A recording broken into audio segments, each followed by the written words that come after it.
Русские субтитры «Сообщество Кингомания».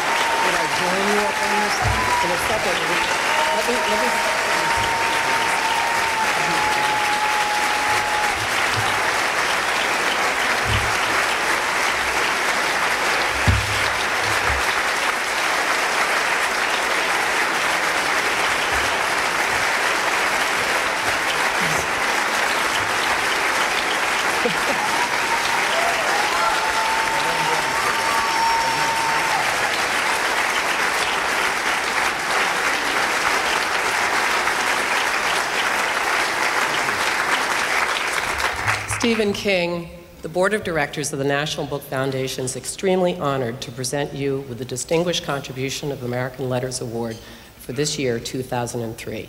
Congratulations. Thank you very much.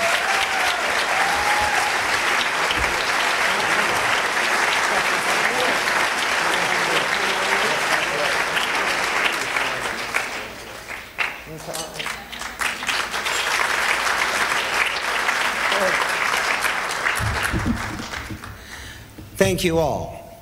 Thank you for the applause and thank you for coming. I'm delighted to be here, but as I've said before, in the last 5 years, I'm delighted to be anywhere. And this isn't in my speech, so don't take it out of my allotted time. There are some people who've spoken out passionately about giving me this medal. There are some people who think it's an extraordinarily bad idea. There have been some people who've spoken out who think that it's an extraordinarily good idea.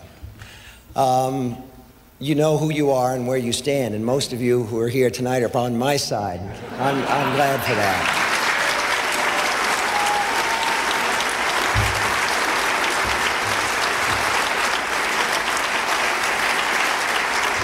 But I want to say it doesn't matter, in a sense, which side you are on.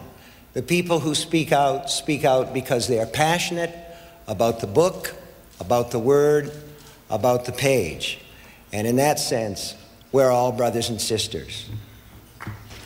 Give yourself a hand.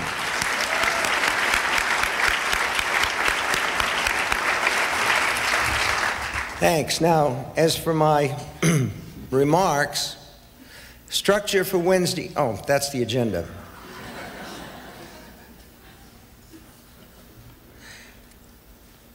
The only person who understands how much this award means to me is my wife, Tabitha. I was a writer when I met her in 1967, but my only venue was the campus newspaper, where I published a rude weekly column. It turned me into a bit of a celebrity, but I was a poor one, scraping through college thanks to a jury-rigged package of loans and scholarships.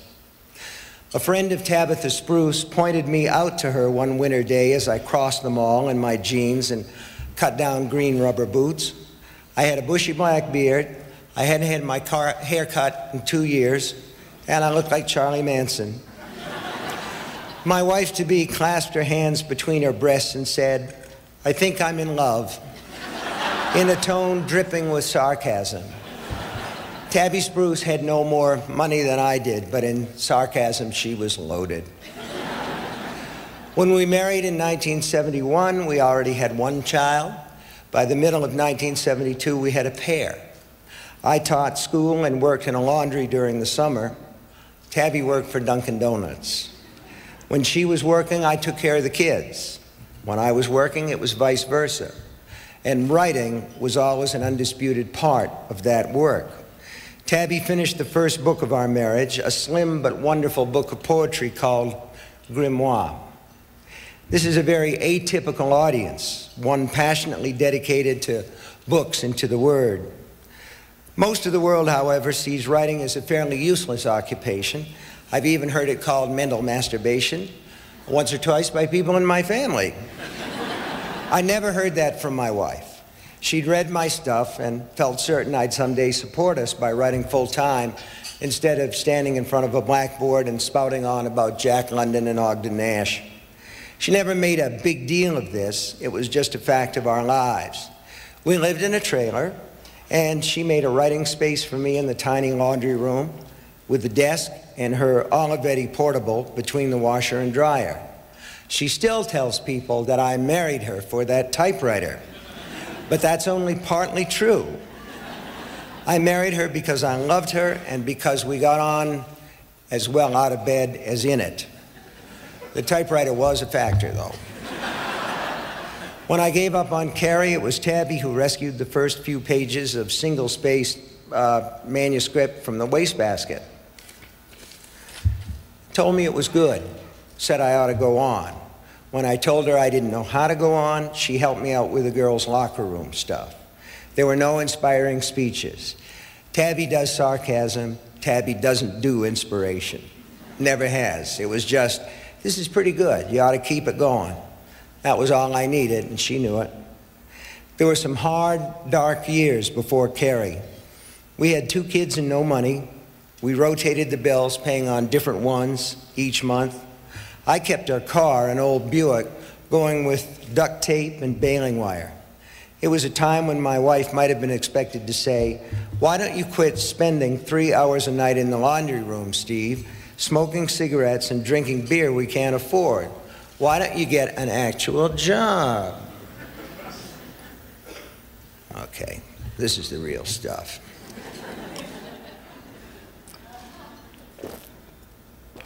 If she'd asked, I almost certainly would have done it. And then am I standing up here tonight, making a speech, accepting the award, wearing a radar dish around my neck? Maybe, more likely not. In fact, the subject of moonlighting did come up once. The head of the English department where I taught told me that the debate club was going to need a new faculty advisor, and he put me up for the job if I wanted. It would pay $300 per school year, which doesn't sound like much, but my yearly take in 1973 was only $6,600, and $300 equaled 10 weeks' worth of groceries. The English department head told me he'd need my decision by the end of the week. When I told Tabby about the opening, she asked if I'd still have time to write. I told her not as much. Her response to that was unequivocal. "Well then, you can't take it." One of the few times during the early years of our marriage when I saw my wife cry really hard was when I told her that a paperback publisher, New American Library, had paid a ton of money for the book she'd rescued from the trash. I could quit teaching. She could quit pushing crullers at Dunkin' Donuts. She looked almost unbelieving for 5 seconds, and then she put her hands over her face, and she wept. When she finally stopped, we went into the living room and sat on our old couch, which Tabby had rescued from a yard sale, and talked into the early hours of the morning about what we were going to do with the money. I've never had a more pleasant conversation. I have never had one that felt more surreal. My point is that Tabby always knew what I was supposed to be doing, and she believed that I would succeed at it. There is a time in the lives of most writers when they are vulnerable, when the vivid dreams and ambitions of childhood seem to pale in the harsh sunlight of what we call the real world. In short, there's a time when things can go either way. That vulnerable time for me came during 1971 to 1973. If my wife had suggested to me, even if with love and kindness and gentleness, rather than her more common wit and good-natured sarcasm, that the time had come to put my dreams away and support my family, I would have done that with no complaint. I believe that on some level of thought, I was expecting to have that conversation. If she had suggested that you can't buy a loaf of bread or a tube of toothpaste with rejection slips, I would have gone out and found a part-time job. Tabby has told me since that it never crossed her mind to have such a conversation. "You had a second job," she said, "in the laundry room with my typewriter."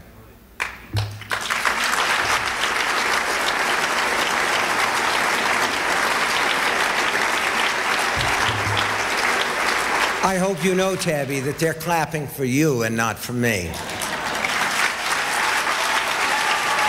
Stand up so they can see you, please.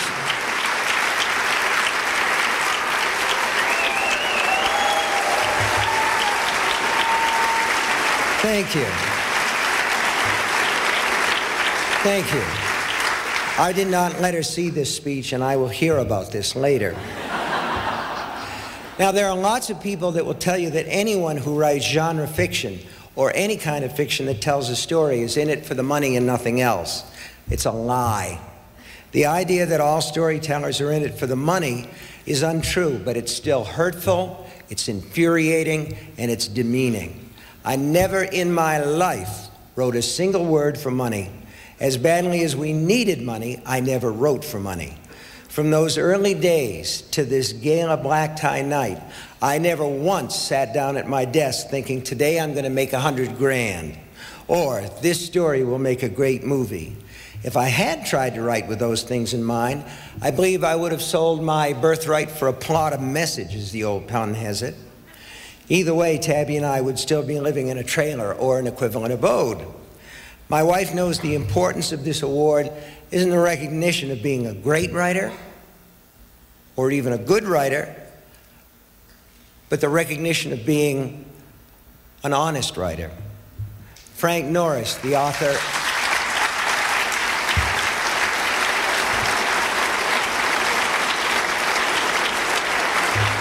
Frank Norris, the author of McTeague, said something like this: "What should I care if they, i.e. the critics, single me out for sneers and laughter? I never truckled, I never lied, I told the truth." And that's always been the bottom line for me. The story and the people in it may be make-believe, but I need to ask myself over and over if I've told the truth about the way real people would behave in a similar situation. Of course, I only have my own senses, experiences, and reading to draw on, but that usually, not always, but usually it's enough. It gets the job done. For instance, if an elevator full of people, one of the ones in this very building, I want you to think about this later. I want you to think about it. If it starts to vibrate, and you hear those clanks, this probably won't happen, but we all know it has happened. It could happen. It could happen to me, or it could happen to you. Someone always wins the lottery. Just put it away for now until you go up to your rooms later. Anyway, if an elevator full of people starts free-falling from the 35th floor of a skyscraper all the way to the bottom, one of those view elevators perhaps where you can watch it happening, in my opinion, no one is going to say, "Goodbye, Neil, I will see you in heaven." In my book, or my short story, they're far more apt to bellow, "Oh, shit!" at the top of their lungs, because what I've read and heard tends to confirm the "oh, shit" choice. If that makes me a cynic, so be it. I remember a story on the nightly news about an airliner that crashed, killing all aboard. The so-called black box was recovered, and we have the pilot's immortal last 4 words: "Son of a bitch." Of course, there was another plane that crashed, and the black box recorder said, "Goodbye, mother," which is a nicer way to go out, I think. Folks are far more apt to go out with a surprised ejaculation, however, than an expiring abjuration, like, "Marry her, Jake. Bible says it ain't good for a man to be alone." If I happened to be the writer of such a deathbed scene, I'd choose "son of a bitch" over "marry her, Jake" every time. We understand that fiction is a lie to begin with. To ignore the truth inside the lie is to sin against the craft in general and one's own work in particular. I'm sure I've made the wrong choices from time to time. Doesn't the Bible say something like, "For all have sinned and come short of the glory of Chaucer"? But every time, that's it, thanks, babe. But every time I did it, I was sorry. Sorry's cheap, though. I had revised the lie out if I could, and that's far more important. When readers are deeply entranced by a story, they forget the storyteller completely. The tale is all they care about. But the storyteller cannot afford to forget and must always be ready to hold himself or herself to account. He or she needs to remember that the truth lends verisimilitude to the lies that surround it. If you tell your reader, sometimes chickens will pick out the weakest one in the flock and peck it to death, the truth, the reader is much more apt to go along with you if you then add something like, such chickens often melt into the earth after their deaths. How stringently the writer holds to the truth inside the lie is one of the ways that he can judge how seriously he takes his craft. My wife, who doesn't seem to know how to tell a lie, even in a social context where people routinely say things like, you look wonderful, have you lost weight? Has always understood these things without needing to have them spelled out. She's what the Bible calls a pearl beyond price. She also understands why I was, in those early days, so often bitterly angry at writers who were considered literary. I knew I didn't have quite enough talent or polish to be one of them, so there was an element of jealousy, but I was also infuriated by how these writers always seemed to have the inside track, in my view at that time. Even a note on the acknowledgments page of a novel thanking the this or that foundation for its generous assistance was enough to set me off. I knew what it meant, I told my wife. It was the old boy network at work. It was this, it was that, on and blah, blah, blah. It is only in retrospect that I realized how much I sounded like my least favorite uncle who believed there really was an international Jewish cabal running everything from the Ford Motor Company to the Federal Reserve. Tabitha listened to a fair amount of this pissing and moaning and finally told me to stop with the breastbeating. She said, to save my self-pity and turn my energy to the typewriter. She paused and then added, my typewriter.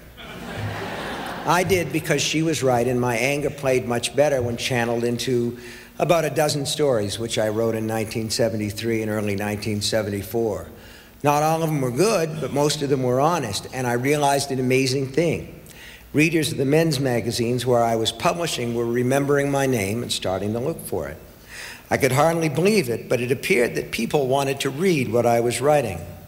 There's never been a thrill in my life to equal that one. With Tabby's help, I was able to put aside my useless jealousy and get writing again. I sold more of my short stories. I sold Carrie, and the rest, as they say, is history. There's been a certain amount of grumbling about the decision to give the award to me, and since so much of this has been about my wife, I wanted to give you her opinion on the subject. She's read everything I've written, making her something of an expert, and her view of my work is loving but unsentimental. Tabby says I deserve the medal, not just because some good movies were made from my stories, or because I provided high motivation reading material for slow learners. She says I deserve the medal because I am a, quote, damn good writer.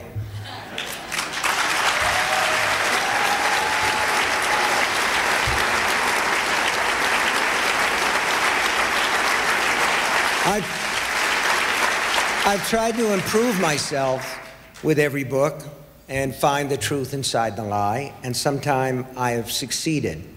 I salute the NBA committee who took a huge risk in giving this award to a man many people see as a rich hack. For far too long, the so-called popular writers of this country and the so-called literary writers have stared at each other with animosity and a willful lack of understanding. This is the way it has always been. Witness my childish resentment of anyone who ever got a Guggenheim. But giving an award like this to a guy like me suggests that in the future, things don't have to be the way they've always been.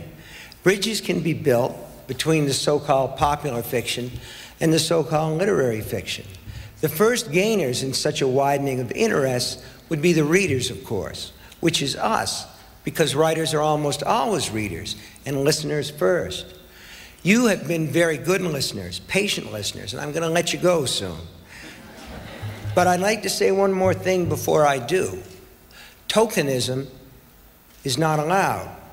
You can't sit back, give a self-satisfied sigh and say, that takes care of the troublesome pop-lit question. In another 20 years, or perhaps 30, we'll give this award to another writer who sells enough books to make the bestseller list. It's not good enough, nor do I have any patience with or use for those who make a point of pride in saying they've never read anything by John Grisham, Tom Clancy, Mary Higgins Clark, or any other popular writer. What do you think? You get social academic brownie points for deliberately staying out of touch with your own culture?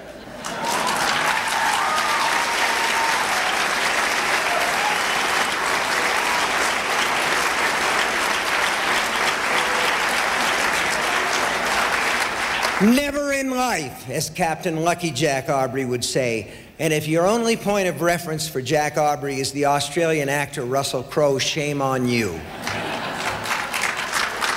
There's a writer here tonight, my old friend and sometime collaborator, Peter Straub.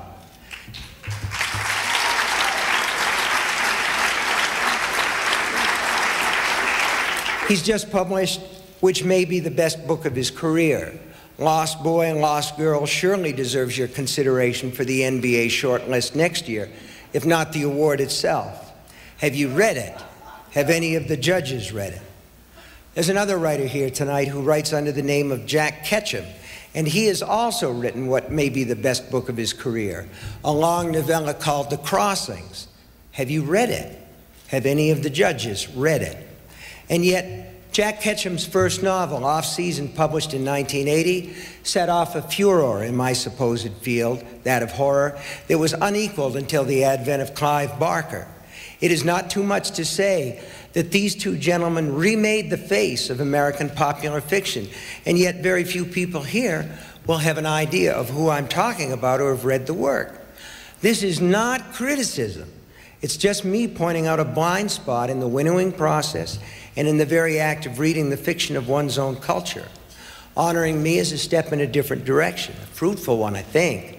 I'm asking you, almost begging you, not to go back to the old way of doing things. There's a great deal of good stuff out there, and not all of it is being done by writers whose work is regularly reviewed in the Sunday New York Times Review of Books, book review. I believe the times come when you must be inclusive rather than exclusive. That said, I accept this award on behalf of such disparate writers as Elmore Leonard, Peter Straub, Nora Lofts, Jack Ketchum, whose real name is Dallas Mayer, Jodi Picoult, Greg Iles, John Grisham, Dennis Lehane, Michael Connolly, Pete Hamill, and a dozen more. A dozen more.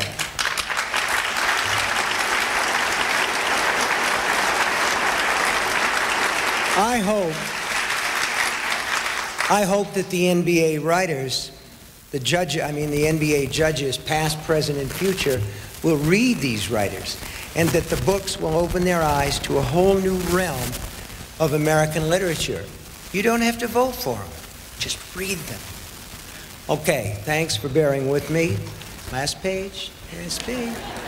This is it. Parting is such sweet sorrow. My message is simple enough. We can build bridges between the popular and the literary if we keep our minds and hearts open. With my wife's help, I've tried to do that. Now I'm going to turn the actual award, the medal, over to her, because she will make sure in all the excitement that it doesn't get lost. In closing, I want to say that I hope you all find something good to read tonight or tomorrow. I want to salute all the nominees in the 4 categories that are up for consideration. And I do. I hope you'll find something to read that will fill you up, as this evening has filled me up. Thank you.